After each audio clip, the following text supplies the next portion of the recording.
말씀을 가지고 그것을 보면 살리라, 그것을 보면 살리라라는 제목의 하나님의 은혜를 나누고자 합니다. 여러분들에게 질문을 하나 드리고 시작하겠습니다. 여러분들 신앙 가운데, 신앙생활 가운데 가장 행복하고 기뻤던 때가 언제십니까? 각자마다 다르겠지만 저는 조금 나이가 들더라도 나중에 좀 확고할 것 같습니다. 제가 가장 기뻤던 신앙생활의 때라고 한다면 하나님을 이제 본격적으로 믿어갔던, 하나님을 만났던 제 고등학교 시절과 또 그 신앙이 조금씩 자라갔던 대학부 시절이 저에게는 다름 아닌 신앙생활에서 가장 기쁘고 행복했던 시절이 아니었을까 합니다.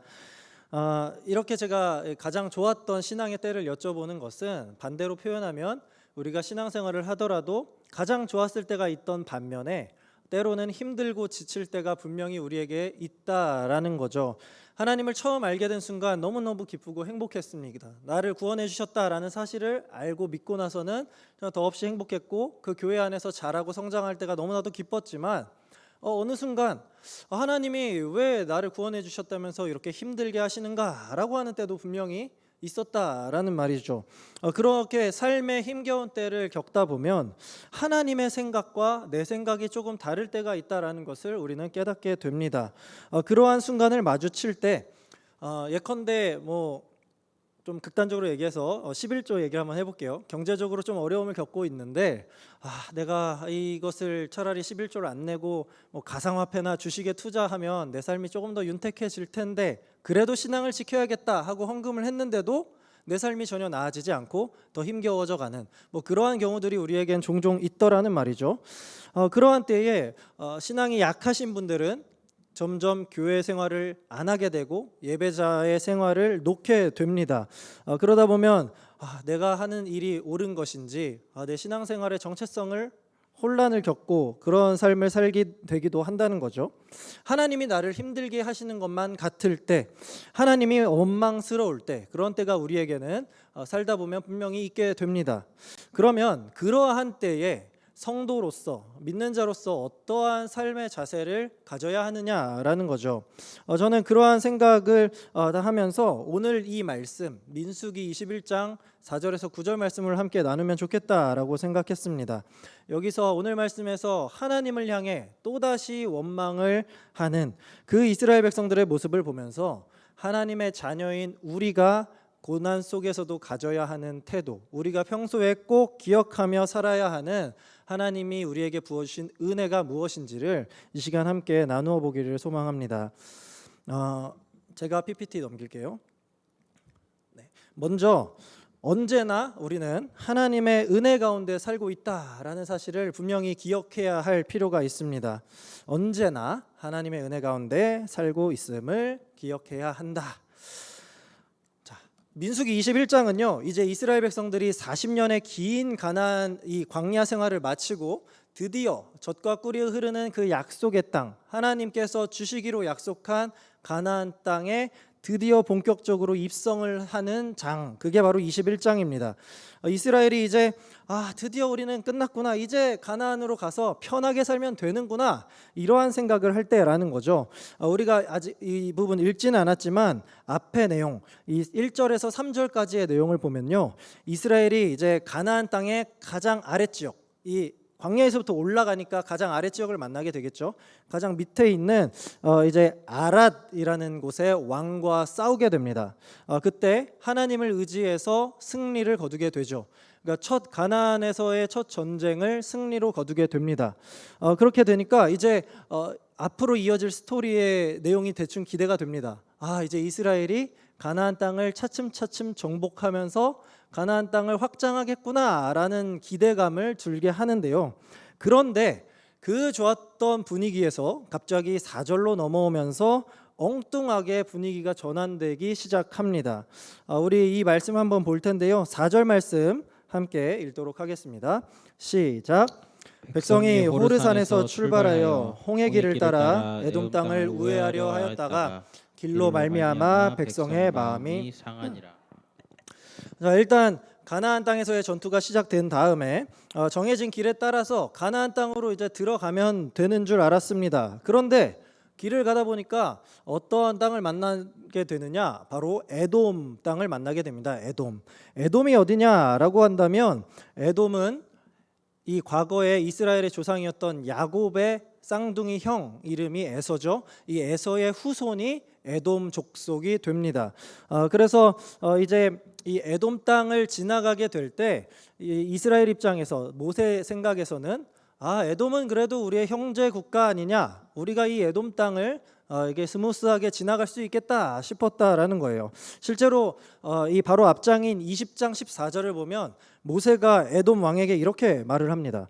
당신의 형제 이스라엘의 말에 이렇게 말을 해요. 그러니까 우리 형제 아니냐? 우리 좀 지나가겠다. 우리 슈퍼패스하게 해달라. 뭐 이런 식으로 요청을 했다는 거죠. 그런데 그러니까 형제끼리 우리 싸우지 말고 그냥 좋게 좋게 갑시다 했던 건데 에돔은 그 이제 에서의 입장에서 한번 생각해봐요. 야곱이 장자의 명분을 뺏어갔잖아요. 그러니까 이 에돔 족속들, 에서의 후손들은 야곱의 이스라엘이 좋을래야 좋을 수가 없겠죠. 미워할 수 있는 존재일 겁니다. 그러니까 이스라엘을 우호적으로 대하지 않게 돼요. 너네 어딜 지나가? 못 지나가. 이렇게 말을 하게 된 거죠. 그래서 이제 에돔을 지나가려면 불가피한 전쟁을 치러야 되는데 그러기엔 좀 아닌 것 같고, 그래서 에돔 땅을 돌아서 가기로 결정하게 됩니다. 그런데 이제 전체 화면 한번 띄워주시겠어요? 네, 이 지도를 잘 보이시나 모르겠어요. 이 보시면요, 지금 이스라엘 백성들이 아다림 길이라는 곳을 통해서 여기서 쭉 올라가다 전쟁을 치르게 됩니다. 조금 전에 그 아랏의 왕과. 그래서 승리를 거둔 다음에 원래대로라면 이 왕의 대로라는 길을 빨간색 화살표 보이시죠? 지나서 에돔 땅 그 위쪽으로 쭉 올라가기만 하면 가장 좋은 경로, 이게 바로 왕의 대로, 킹스웨이라는 길인데요. 이렇게 가게 되면 이제 가나안 땅 동편 모압 땅에 잘 이르를 수 있습니다. 그런데 거기에 누가 있죠? 에돔이 있잖아요. 에돔이 지금 길을 막고 가지 말라라고 하는 겁니다. 그래서 어떻게 되냐면 지금 파란색으로 보시는 밑에 쭉 이어지는 길이 있죠. 저렇게 긴 길을 다시 돌아서 가야 했다라는 거예요. 여러분, 그때 당시 차가 있습니까? 뭐 마차가 있습니까? 뭐가 있습니까? 걸어서 신발도 제대로 없는 사람들이 다시 한번 광야길을 가야 했다라는 거예요. 그러니까 4절 끝에서 이렇게 말하죠. 방금 전에 백성의 마음이 상했다라고 기록하고 있습니다. 마음이 상했다라는 게 뭐예요? 이제 바꿔주셔도 됩니다. 마음이 상했다라는 게 뭐예요? 낙심하고 허탈하고 화가 났다라는 거예요. 내가 지금까지 40년 동안 이 개고생을 하면서 광야에서 버텼는데 이제 다시 광야를 끝내고 가나안 땅에 다 왔는데 다시 광야로 돌아가라니 열 받을 수 있는 상황인 거죠. 그래서 에라이 못해 먹겠다, 도저히 못해 먹겠다라고 하는 마음의 표현이 마음이 상했다라고 표현한 겁니다. 그러자 이제 그 마음이 상한 이스라엘이 어떻게 말했는지 한번 보겠습니다. 5절 말씀을 우리 함께 읽어보도록 할게요. 시작. 백성이 하나님과 모세를 향하여 원망하되 어찌하여 우리를 애굽에서 인도해 내어 이 광야에서 죽게 하는가? 이곳에는 먹을 것도 없고 물도 없도다. 우리 마음이 이 하찮은 음식을 싫어하노라 하매. 아멘. 자, 지금 이스라엘 백성들은 모세와 하나님을 향하여서 원망하고 있습니다. 우리는 출애굽기에서부터 지금까지 쭉 말씀을 봐오면서 우리는 여러 번 보죠. 이스라엘 백성들이 툭 하면 모세에게, 아론에게 원망하고 불평했던 거 너무나도 잘 봤죠. 수차례 봐왔습니다. 그런데요, 이때까지 백성들은 원망을 누구에게 했냐? 모세와 아론에게 했어요. 물론 그건 역시도 하나님이 세운 사람에게 원망한 것은 곧 하나님에게 원망한 거기 때문에 하나님께서는 그때마다 이제 진노를 하시기도 했지만 어쨌든 이 문자적으로는 그 전까지는 모세와 아론에게 원망을 했다라는 거죠. 그런데 오늘 지금 이 말씀을 보면요, 뭐라고 나와 있습니까? 하나님과 모세에게 원망했다라고 아주 노골적으로 얘기를 하고 있습니다. 하나님의 이름을 감히 입에 담기도 힘들었던 그 시대에 이제 하나님을 본격적으로 원망했다라는 거죠. 그러니까 지금 우리가 광야에서 개고생하는 이유가 누구 때문이야? 누구 책임이에요? 하나님 탓, 하나님 책임이라고 하나님을 원망하기 시작했다는 겁니다. 그래서 이제 다시 한번 5절을 보시면요, 이렇게 말해요. 어찌하여 우리를 이 광야에서 죽게 하는가? 이어지는 말씀 보면 이곳에는 물도 없고 먹을 것도 없고 우리 다 죽게 생겼다, 이 얘기를 하는 겁니다. 지금 이거를 누구한테 하는 거예요? 하나님께 하고 있는 거예요. 자, 그런데 우리가 한번 잘 생각해 볼게요. 성경을 잘 보면 우리가 알 수 있죠. 여러분, 이 사람들이 지금 이스라엘 백성들이 물도 없고 먹을 것도 없다라고 하는데요. 실제로 이스라엘 백성들 가운데 이 광야 생활 40년 동안 굶어 죽은 사람이 한 명도 기록되어 있지 않습니다. 그리고 광야에서 목말라 죽었다라고 하는 사람도 단 한 사람도 기록되어 있지 않습니다. 어째서일까요? 하나님께서 그때마다 이제 뭘 주셨죠? 매일 만나라는 음식을 내려주셨죠. 그리고 저녁에는 메추라기도 주셨습니다. 그리고 목마르다고 해서 반석을 치니까 물이 콸콸콸콸 쏟아져 나왔어요. 만나가 내린 이후에 한 번도 굶은 적도 한 번도 목마른 적도 없는 것이 이스라엘 백성들의 이 광야 생활이었습니다. 자, 그런데 지금 어떻게 말합니까? 뻑하면 굶어 죽겠다. 이제 목말라 죽겠다. 먹을 것이 없다라고 말하고 있죠. 하나님께서 주시는 만나와 메추라기는 먹을 것이 아닌가요? 먹을 것인데 먹을 것이 없다라고 하고 있죠. 그러면서 더 놀랍게 이렇게 말합니다. 이 하찮은 음식을 싫어하노라라고 말해요. 하찮은 음식, 여기서 말하는 하찮은 음식이 뭐죠? 만나와 메추라기를 말하고 있죠. 이 만나를 처음 먹었을 때는 어땠습니까? 출애굽기 16장 31절에 만나에 대해서 이렇게 표현을 합니다. 이스라엘 족속이 그 이름을 만나라 하였으며 가시같이 시고 그 맛은 어떻습니까? 꿀 섞은 과자 같았더라. 이런 표현을 했다는 게 뭐예요? 과자처럼, 꿀 섞은 과자처럼 달달하고 맛있었다라는 거예요. 근데 저녁에는 또 메추라기가 와서 만나만 먹으면 심심하니까 또 고기 반찬도 되어주고 여러 가지 또 영양분이 있었던 거죠. 그런데 먹을 것이 나지 않아야 마땅한 이 척박한 광야라는 땅에 매일같이 하나님께서 이렇게 음식을 제공해 주셨다고요. 이것 자체로도 뭡니까? 이스라엘 백성들을 향한 하나님의 은혜죠. 이것이 있었기에 이스라엘 백성들이 먹고 살 수 있었던 겁니다. 그런데 하나님이 매일마다 챙겨주시는 이 하나님의 음식을 향하여서 지금 뭐라고 했어요? 네, 이 음식, 이 하찮은 음식 하찮대요. 내가 싫어한대요. 이렇게 말해요. 처음에는 너무 귀해서 감사가 절로 나왔던 그리고 찬양이 절로 나왔었는데 이게 계속 지속되다 보니까 마치 그 하나님의 은혜가 당연히 나에게 있어야 되는 것처럼 오히려 그게 너무 계속되다 보니까 이제는 감사도 있고 은혜인 줄도 모르고 그냥 이제는 어떻게 됐어요? 이 가나안 땅이라는 젖과 꿀이 흐르는 땅을 살짝 들어갔다 나와 보니까 야, 저기가 더 좋네. 이 은혜는 이제 있어도 그만 없어도 그만이라고 생각했던 것이 이 이스라엘 백성의 지금 요구 상황인 겁니다. 하나님, 이제는 이 만나 좀 지긋지긋해요. 이제는 제발 우리에게 잘 좀 해주세요. 이게 뭡니까? 40년째 이러고 있는 모습이다라는 거죠.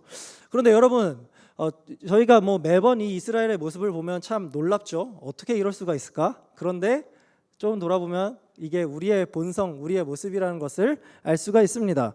하나님의 은혜가 나에게는 반드시 있어야 하는데 그게 그냥 있으면 안 되고 내가 체험하고 기억하고 느낄 수 있게끔 매번 새롭고 특별하게 항상 크게 다양하게 임해야 한다라고 우리는 생각합니다. 그냥 그 은혜의 맛이 우리가 안 느껴지면요, 하나님이 나에게 은혜를 주고 있지 않다라고 생각하는 게 우리 마음이라는 거예요. 지금 내가 이미 받아 누리고 있는 이 충만한 은혜, 이미 충만한데 우리는 이것을 어떻게 여긴다고요? 하찮다, 오히려 귀찮고 싫어한다라고 여기는 게 우리 안에 있는 죄의 본성이 늘 외친다라는 겁니다. 그리고 이게 심해지면 어떻게 돼요? 이 이스라엘 백성처럼 하나님을 원망하게 되는 겁니다. 여러분, 이렇게 제가 한번 여쭤볼게요. 그렇다면 하나님의 은혜가 하찮은 것입니까? 그렇지 않죠. 하나님이 왜 뭐가 아쉬워서 우리를 이렇게 항상 특별한 스페셜한 은혜로 우리를 떠받들어 주셔야 합니까? 우리가 그런 대단한 존재입니까? 그렇지 않습니다. 우리는요, 이렇게 대단히 삶에서 착각을 한단 말이에요. 내가 대단히 잘났고 마치 하나님이 내가 나의 부하, 시종을 부리듯이 하나님을 부리려고 한다는 거예요. 이 은혜를요, 우리는 감사히 받는 게 아니라 당연한 내 권리라고 생각한다라는 거죠. 우리가 한번 잘 생각해 보자는 말입니다. 하나님이요, 왜 이스라엘 백성들을 출애굽시키고 광야로 인도해 주셨습니까? 이스라엘 백성들이 제발 살려달라고 원망하고 하나님을 탓하니까 그 눈치 보여가지고 안 되겠다 이래서 그들을 이렇게 출애굽시킨 거예요? 그게 아니죠.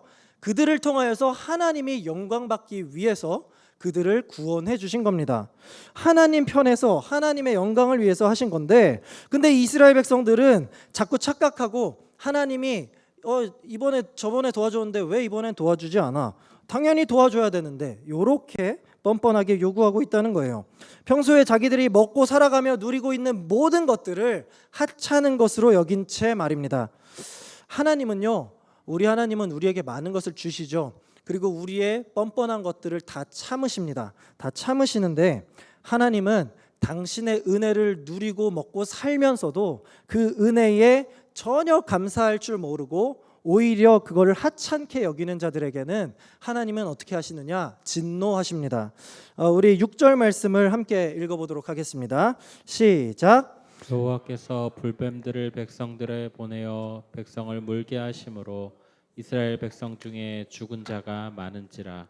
자, 이제 하나님께서 그 뻔뻔한 이스라엘에게 진노하셨습니다. 그래서 뭘 보내셨느냐? 불뱀을 보내셨어요. 불뱀. 그 불뱀에 물려 죽인 자들이 정말 많았다라고 성경은 증거하고 있습니다. 하나님의 심판인 거죠. 사실 하나님의 은혜를 이렇게 무시하고 외면한 자들, 하나님의 은혜를 귀찮고 심지어 싫다라고 말했던 자들에게 하나님께서 내리시는 당연한 무시무시한 형벌입니다. 죽음이죠, 그게 바로. 자, 그런데 이 불뱀이 갑자기 나타났다는 거죠. 우리가 한번 여기서 생각을 해볼 필요가 있어요. 만약에 여러분, 제가 질문을 또 드립니다. 여기서 중요한 건데, 이 불뱀이요, 어디서 나타났을까요? 원래 없는 건데 갑자기 뿅 하고 나타난 걸까요? 아니면 이 원래 광야 땅 가운데 계속 많이 있었는데 하나님께서 그들을 막아주셨던 걸까요? 자, 이게 어떤 질문인지 아시겠죠? 모세가 이 신명기 8장 15절에서 광야에 대해서 이렇게 설명합니다. 너를 인도하여 그 광대하고 위험한 광야, 곧 불뱀과 전갈이 있고 물이 없는 건조한 땅을 지나게 하셨다라고 말씀해요. 뭐라고 한다고요? 광대하고 위험한 광야, 곧 불뱀과 전갈이 있는 곳이라고 했어요. 그러니까 이 광야 땅에는요, 불뱀이 있는 게 당연히 정상입니다. 그래서 이스라엘을 계속 위협에 빠뜨려야 하는 것이 정상이에요. 그런데 그 40년 동안 불뱀에 물려 죽은 자가 한 명도 없었다라는 것은 무엇을 말합니까? 그 40년 동안 하나님께서 이 외부의 이러한 위험 요소들로부터 이스라엘 백성들을 철저히 지키고 보호하셨다라는 것을 우리에게 보여주는 겁니다. 자, 그렇게 이스라엘을 40년 동안 끝까지 지키시고 인도해 주셨는데, 정작 이스라엘은 그 은혜를 지금 어떻게 알고 있어요? 하찮게 한다고요. 싫어한다라는 말이에요. 하나님이 그들과 함께 하셔서 그들을 계속해서 보호해 주셨는데 하찮게 알고 있으니까 이제 하나님 편에서 그래? 그러면 내가 그만할게 라고 하면서 보호의 손길을 거두어 가셨던 겁니다. 그러자 불뱀들이 바로 나타나서 이스라엘을 물어 죽게 하기 시작했다는 거죠. 여러분, 또 이 성경에서 뱀이 굉장히 중요한데요. 뱀이 무엇을 상징합니까? 창세기에서 뱀은 이 인간을 죄로 물들게 한, 타락시킨 장본인입니다. 그 사람을 속게 만들고 죄로 이렇게 유혹하고 꼬드기는 영이라는 말이죠. 요한계시록, 또 이 창세기에서도 그런데 성경의 끝 요한계시록의 12장 9절에서는 또 이 뱀을 이렇게 말합니다. 옛 뱀, 곧 마귀라고도 하고 사탄이라고 하며라고 하죠. 성경은 그러니까 뱀을 뭐라 말해요? 마귀, 사탄이라고 말합니다. 즉 뱀은 우리를 죽게 만드는 아주 위협적인 사탄을 의미합니다. 근데 그 사탄 마귀는요, 어디에 있냐? 그냥 우리가 하나님을 떠나면 갑자기 나타나는 게 아니라 원래부터 우리 주변을 항상 도사리고 우리를 죄로 유혹하고 있다는 거예요. 항상 어떻게든 우리 인간의 영혼을 집어삼키고 죄로 물들게 하기 위해서 온갖 수를 연구하고 애쓰고 있는 것이 지금 이 사탄의 본성이고 뱀의 모습이다라는 거예요. 그럼에도 불구하고 우리가 그러한 위협 속에서도 매일같이 하나님의 은혜를 누리고, 오늘 저와 여러분이 이 자리에서 하나님을 예배할 수 있는 그 이유와 근거가 어디에 있어요? 하나님께서 우리를 그 악한 영으로부터 보호하시고 지켜주고 계시기 때문이다라는 거죠. 하나님이 함께하니까, 하나님이 우리를 지키시니까 감히 그 뱀의, 이 사탄의 영이 우리를 쉽게 넘볼 수가 없는 겁니다. 그런데 우리가 하나님에 대하여 이렇게 원망하고 하나님의 은혜를 우습게 알고 하찮게 여기고 싫어하게 된다면 하나님이 이제 어떻게 하시겠어요? 이렇게 나오는 겁니다. 그래? 너희가 이렇게 잘난 존재였어? 그럼 내가 빠져볼게. 너희 혼자 알아서 잘 해봐. 이렇게 하시는 거예요. 근데 그 순간 어떻게 돼요? 그 뱀에 물려서 죽게 되는 것을 피할 수 없게 된 겁니다. 죽는 거라는 거죠. 한번 생각해 볼게요. 우리가 사탄 마귀가요, 사탄도 이 권세가 있는 자들이잖아요. 도대체 뭐가 무서워서 우리를 건들지 못하겠어요? 우리 하나 이렇게 툭 넘어뜨리는 것은 일도 아니겠죠. 그런데 우리가 잘난 게 아니라 우리를 앞에서 막아주고 계시는 하나님께서 너무나도 잘나고 뛰어나시기 때문에 그 하나님에게 두려워하니까 사탄이 우리를 건드리지 못한다라는 거예요. 하나님이 지금 이 불뱀의 심판을 통해 알려주고자 하시는 말씀이 이겁니다. 이 사실을 알려주는 거예요. 내가 손을 떼는 순간 너희는 죽게 된다. 내 은혜가 없는 순간 너희는 그냥 죽게 되는 존재다. 내 은혜가 하찮은 게 아니라 누가 하찮은 거예요? 우리가 하찮다라는 거예요. 우리가 정말 별 볼 일 없는 죄인이라는 거죠. 그런데 그 죄인을 하나님이 어떻게 하고 계시다고요? 지키고 보호하고 계시다라는 겁니다. 그렇기 때문에 이제 여호와 하나님께서 불뱀을 보내서 죽게 했다라는 이 말씀은요, 이 표현은 사실은 원래 이 많고 많은 불뱀들 가운데에서 이스라엘을 지켜주시다가 잠깐 손을 떼신 그 사이에 이제 이스라엘 백성들 가운데 죽은 자가 많았다, 이렇게 우리가 이해할 수 있는 겁니다. 여러분, 실제로 이처럼 하나님께서 우리에게 1분 아니 1초라도 눈을 떼시는 순간 우리는요, 그 죄의 위협에서 빠져나올 수가 없는, 곧 죽음을 맞이하게 되는 연약한 존재일 뿐입니다. 반대로 말하면 지금 저와 여러분이 이렇게 살아갈 수 있는 것은 하나님께서 지금도 우리가 느끼지 못하더라도 보이지 않게 우리를 계속해서 지켜주시고 보호하시고 그 구원의 은혜와 사랑 가운데 우리를 인도하시기 때문이다라는 겁니다. 이 놀라운 은혜와 사랑을 깨달았던 여러분, 그때의 첫 느낌, 제가 아까 처음 말했던 하나님을 처음 만났을 때 그 기분, 여러분들 아시지 않습니까? 이스라엘이 만나와 메추라기를 처음 맞이했던 그때의 모습이 그 감정이 아닐까요? 우리가 느꼈던 그 첫 만나의 심정, 그때를 결코 잊지 마시고 늘 우리와 함께 하시는 그 은혜에 언제나 우리 역시 늘 감사와 찬양으로 하나님께 화답하시는 저와 여러분들 되시기를 소망합니다. 자, 그러면 이제 우리가 하나님께서 늘 우리와 함께 하시고 은혜를 베풀어 주신다는 것을 알게 됐습니다. 그러면 그 다음으로 이제 우리의 죄를 깨달은 우리는 어떻게 또 살아가야 할까요? 자, 두 번째는 이겁니다. 하나님께서 나를 구원하신다는 것을 믿음으로 고백해야 합니다. 자, 우리가 또 읽지는 않았더라도 7절 말씀, 성경책 가신 분들 7절을 보시면요, 이제 백성들이 모세에게 간청을 합니다. 무엇을요? 여호와 하나님께 제발 뱀 좀 떠나게 해달라고 기도해 주세요 라고 자기들이 기도하는 것도 아니고 모세에게 부탁합니다. 자, 그래서 모세가 여호와께 기도하죠. 하나님은요, 놀랍게도 이 백성들의 기도를 결코 외면하지 않습니다. 그래서 즉각적으로 이렇게 대답하십니다. 8절 말씀인데요, 여호와께서 모세에게 이르시되 불뱀을 만들어 장대 위에 매달아라. 물린 자마다 그것을 보면 살리라 라고 말씀하십니다. 지금 이스라엘이 제일 꼴도 보기 싫어하는 존재가 뭐예요? 뱀이에요. 뱀, 불뱀. 자, 뱀에 물려 사람이 죽고 있으니까요. 그런데 그 뱀을 하나님께서는 지금 놋으로 동이라고 이해하면 될 것 같아요. 동, 금은 동할 때 동 있죠. 그 놋으로 뱀을 만들어서 장대 위에 높게 달아라 라고 말씀하시는 겁니다. 뱀에게 물렸는데 뱀을 보면 산다라고 하는 다소 물음표가 짙은 말씀을 하시는 거죠. 그냥 모세가 기도하면, 원래대로라면 모세가 딱 기도했습니다. 그러면 어떻게 돼야 돼요? 파파팟 하고 이 아픈 데가 나아야 정상, 이렇게 생각했을 건데 하나님께서는 뱀을 봐야만 산다라고 하십니다. 이게 무엇을 의미할까요? 우리 9절 말씀 한번 계속해서 함께 읽어보도록 하겠습니다. 시작. 모세가 놋뱀을 만들어 장대 위에 다니 뱀에게 물린 자가 놋뱀을 쳐다본즉 모두 살더라. 아멘. 아까 제가 뱀이 상징하는 것이 무엇이라고 했죠? 사탄의 세력, 사탄 마귀를 상징한다고 했죠. 우리를 죽이는 사탄의 세력입니다. 그것을 하나님의 사람인 모세가 이 놋뱀으로 만들어서 장대 위에 매달았다라는 것은 무엇을 의미할까요? 그 죽음을 이르게 하는 우리의 적대 세력, 악한 사탄 마귀가 이제 하나님의 사람에 의해서 이제 하나님 앞에서 정복되었다라는 것을 하나님이 그 모습을 통해 선포하시는 겁니다. 이제 그 뱀의 권세, 너희를 죽게 하는 그 뱀의 권세는 끝났다라고 하는 것을 말하는 거예요.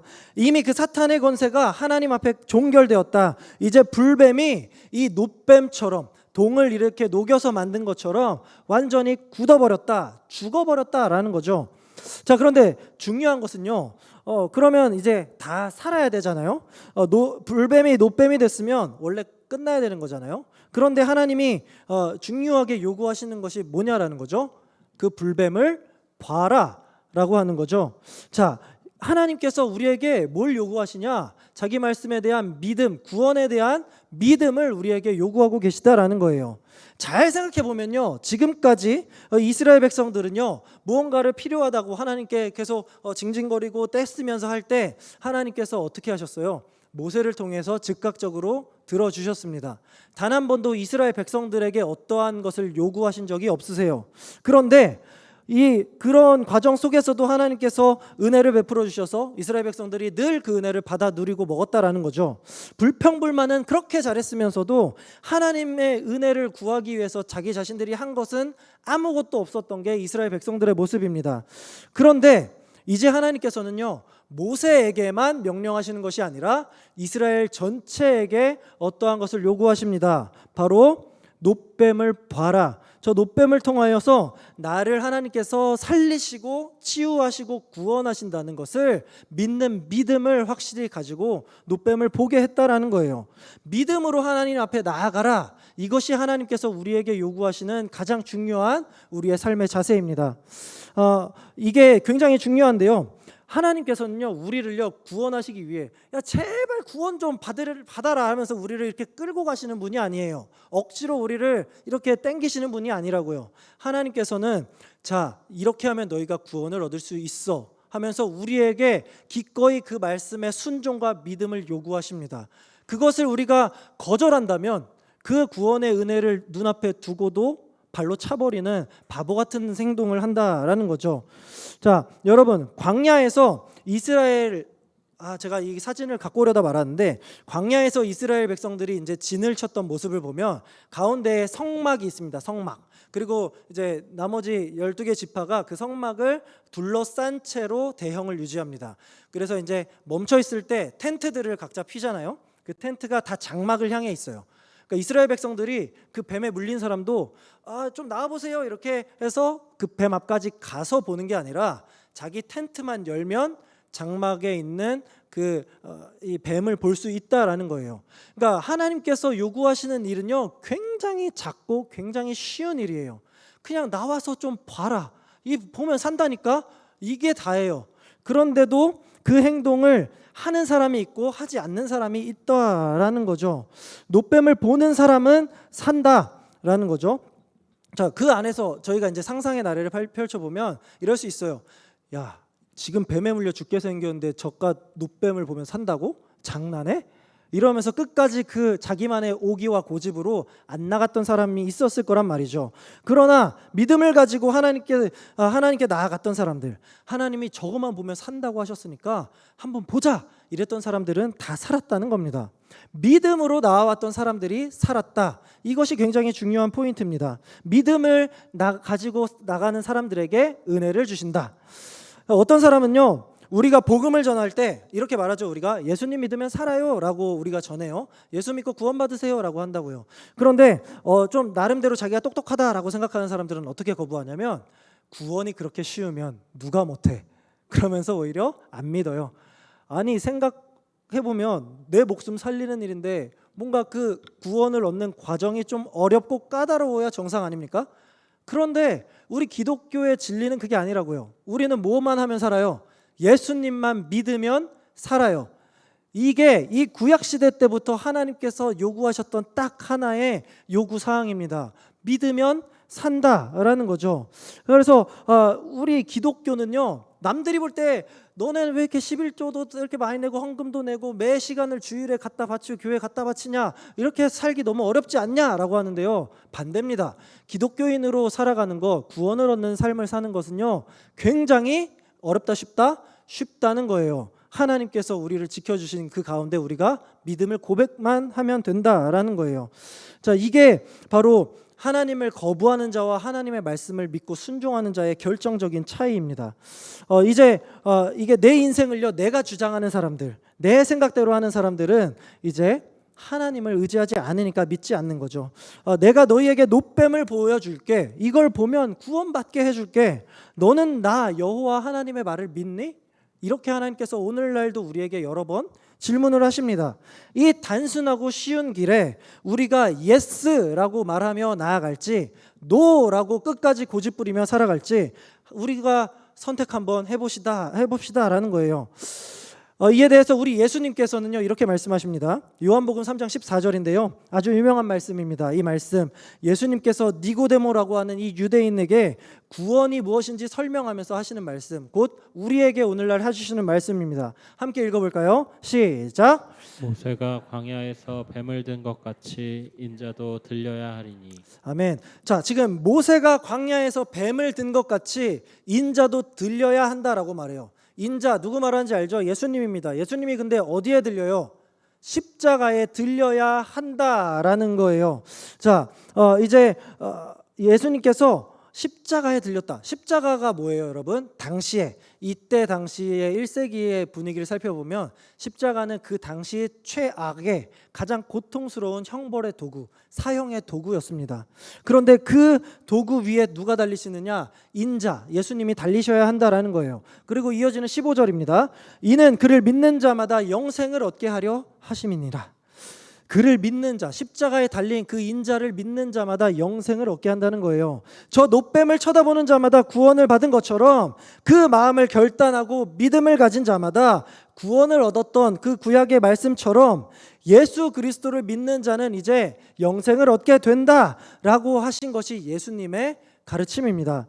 그리고 이제 바로 이어지는 것이 요한복음 3장 16절, 가장 유명한 말씀이죠. 우리 이 말씀 함께 읽도록 하겠습니다. 시작. 하나님이 세상을 이처럼 사랑하사 독생자를 주셨으니 이는 그를 믿는 자마다 멸망하지 않고 영생을 얻게 하려 함이십니다. 아멘. 자, 이거 말씀을 보면요, 독생자를 주시는 방법이 뭐예요? 바로 노뱀이 들린 것처럼 예수님께서 십자가에 들리셔서 모든 사람들 앞에서 보이심으로써 예수님을 보는 자들, 예수님을 믿는 자들이 영생을 얻게 된다라고 말씀하시는 거죠. 자, 예수님의 십자가는요, 그 당시에 가장 높은 곳에 있는 골고다 언덕에 달리셨다고요. 그 지역에 있는 모든 사람들이 예수님이 끌려가는 것을 다 보고 십자가에 매달려 돌아가시는 것을 다 봤다라는 말이죠. 여러분, 예수님은요, 이렇게 모든 이들에게 나타나셨습니다. 우리도 핑계를 댈 수가 없어요. 하나님이 날 언제 사랑하시냐? 하나님이 언제 나에게 뭘 베풀어 줬길래 내가 예수를 믿으래? 증거가 어딨어? 라고 우리가 말할 수 없다라는 거예요. 왜요? 십자가가 높이 들렸기 때문이죠. 여러분, 지금 이제 집에 가실 때 한번 동네를 보세요. 십자가가 얼마나 많아요. 지금도 하나님께서는 그 십자가를 통해서, 예수 그리스도를 통해서 너를 구원했다라는 사실을 온 세상 열방에 똑같이 알리고 계십니다. 누구에겐 알리고 누구에겐 알리지 않고 이러한 차별이 절대 없습니다. 온 세상이 빨간 십자가잖아요. 적어도 우리나라만큼은. 이게 뭐예요? 적어도 우리 대한민국에 살고 있는 사람은 나는 예수를 몰라서 안 믿었어요 라는 핑계를 댈 수가 없다는 겁니다. 누구도 내가 하나님을 만날 기회가 언제 있었습니까? 언제 하나님이 날 초대하고 불렀나요? 라고 따질 수 없는 거예요. 수많은 십자가가 그것을 증명합니다. 이미 노뱀이 들린 것처럼 지금 예수님의 십자가, 그 보혈의 공로가 온 세상 가운데 이렇게 선포되고 있습니다. 그런데 그 십자가가 우리 앞에 있는데 그것을 쳐다보고 믿음으로 나오기만 하면 구원을 받는데 살 수 있는데 많은 사람들이 지금 그것을 보고도 외면하고 있다라는 거죠. 하나님이 세상을 이처럼 사랑하사 독생자 아들을 주셨어요. 어디예요? 그냥 평안한 곳에 주신 게 아니에요. 가장 끔찍하고 고통스러운 십자가 위에 자기 아들을 내어 주셨다고요. 왜요? 그분을 믿는 자마다 똑같이 그렇게 십자가에 달려 죽는 게 아니라 이제 내가 너희를 살리겠다, 구원하려고, 영생을 얻게 하려고 우리에게 그 독생자를 십자가에 주신 겁니다. 그 아들을 믿는 자마다 영생을 얻게 하려는 것, 이것이 하나님이 우리를 향해 계획하신, 태초부터 계획하신 계획입니다. 그러니까 이 유명한 요한복음 3장 16절의 말씀의 배경이 어디냐? 바로 오늘 우리가 보고 있는 민수기 21장 이 놋뱀 사건이 요한복음 3장 16절까지 예수님으로 이어지는 하나님의 구원 계획의 큰 그림이었다라는 겁니다. 불뱀과 놋뱀, 여러분 생각해 보세요. 불뱀이랑 이 동으로 만든 불뱀 결국에 똑같은 뱀이에요. 그러나 이 이스라엘 백성들을 물었던 그 뱀은 사람을 죽이는 사탄의 영이었고, 이스라엘 백성들이 봤던 놋뱀은 사람을 살리는 하나님의 능력이었죠. 이것처럼 십자가도요, 사람을 죽이는 잔인한 심판의 도구에 불과하지만 그 형틀에 하나님의 은혜, 그 독생자가 임하니까, 이 예수님이 달리시니까 그 십자가는 더 이상 살인의 도구가 아니라 사람을 살리는 구원의 통로가 되었다는 겁니다. 우리가 이제 그 십자가를 바라보아야 할 이유가 여기 있는 겁니다. 오늘 우리에게도 하나님은 똑같은 은혜를 이때와 예나 지금이나 변함없이 주십니다. 여러분, 우리에게 죄가 없습니까? 아니죠. 우리에게 그러면 원망하는 마음이 없습니까? 아닙니다. 불평이 없어요? 아니요. 저는요, 단언컨대 이 가운데 불평 제일 많이 하는 사람이에요. 이런 죄인이 바로 우리다라는 거죠. 더하면 더했지, 이스라엘 백성들보다 심하면 심했지 덜한 존재가 결코 아닙니다. 우리는 오히려 불평의 프로페셔널, 전문가일지도 모릅니다. 그러나 그럼에도 불구하고 우리가 이 땅 가운데 예배자로 살아갈 수 있는 이유가 무엇입니까? 바로 예수 그리스도께서 우리를 위하여 십자가에 달려 돌아가신 그 은혜가 우리에게 허락되었기 때문입니다. 그분을 믿으면 됩니다. 그분만 믿으면 우리는 삽니다.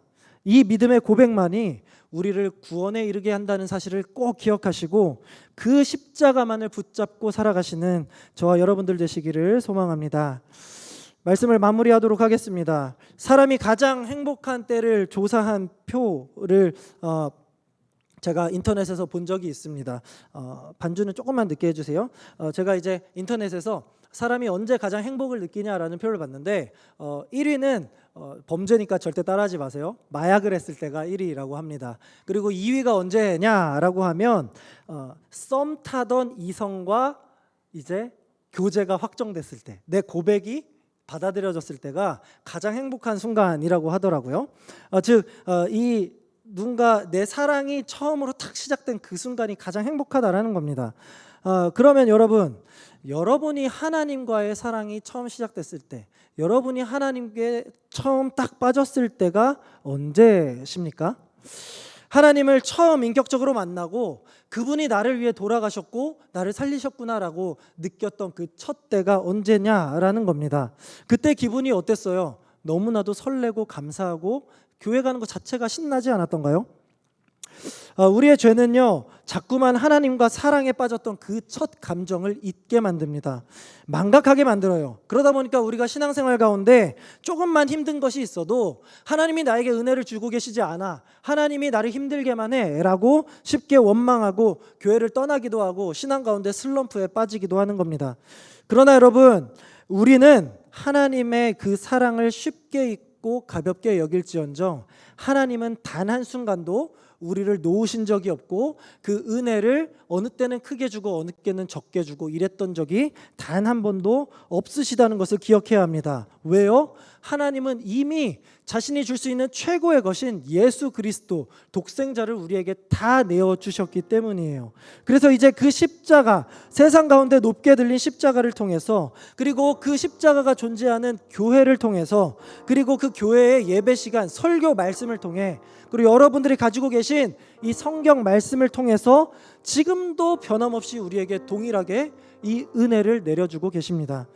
그리고 우리는 변하지만 하나님은 단 한순간도 변치 않고 언제나 우리를 은혜로 보듬어 주십니다. 지금 하나님이 우리에게 십자가로 나아오라고 말씀하고 있다라는 거예요. 사랑하는 우리 영신의 성도 여러분, 우리를 돌아보면 여전히 우리는 은혜를 잊고 불평과 불만으로 불뱀에 물려 죽기 딱 좋은 인생을 살아가고 있습니다. 그러나 그런 우리를 살리시기 위해서 하나님께서는 자신의 모든 것 예수 그리스도를 보내주셨고, 그 십자가 예수님을 의지하여 오늘도 믿음의 삶을 기쁘게 살아가기를 간절히 원하고 기다리고 계십니다.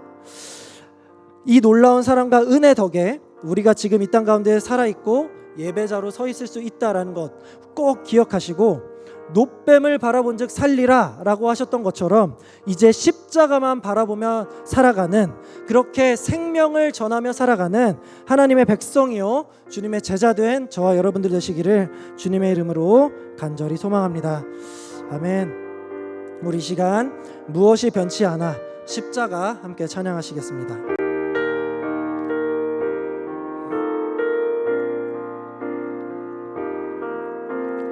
무엇이 변치 않아 내 소망이 되며 내 소망이 되며 무엇이 한결같아 무엇이 한결같아 내 삶을 품으리 그 누가 날 만족해 해 그 누가 날 만족해 해 내 영이 쉬며 그 누굴 기다려 내 영이 기쁘리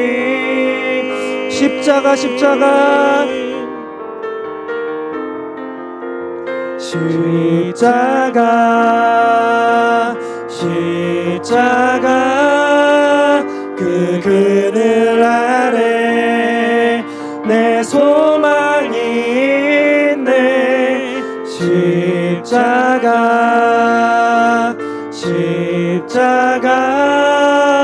그 그늘 아래 내 생명이 우리 다시 한번 고백하겠습니다. 십자가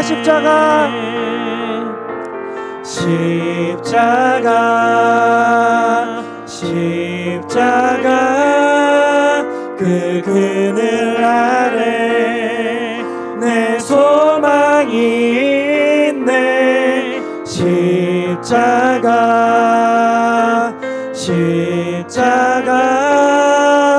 그 그늘 아래 내 생명이 있네. 아멘.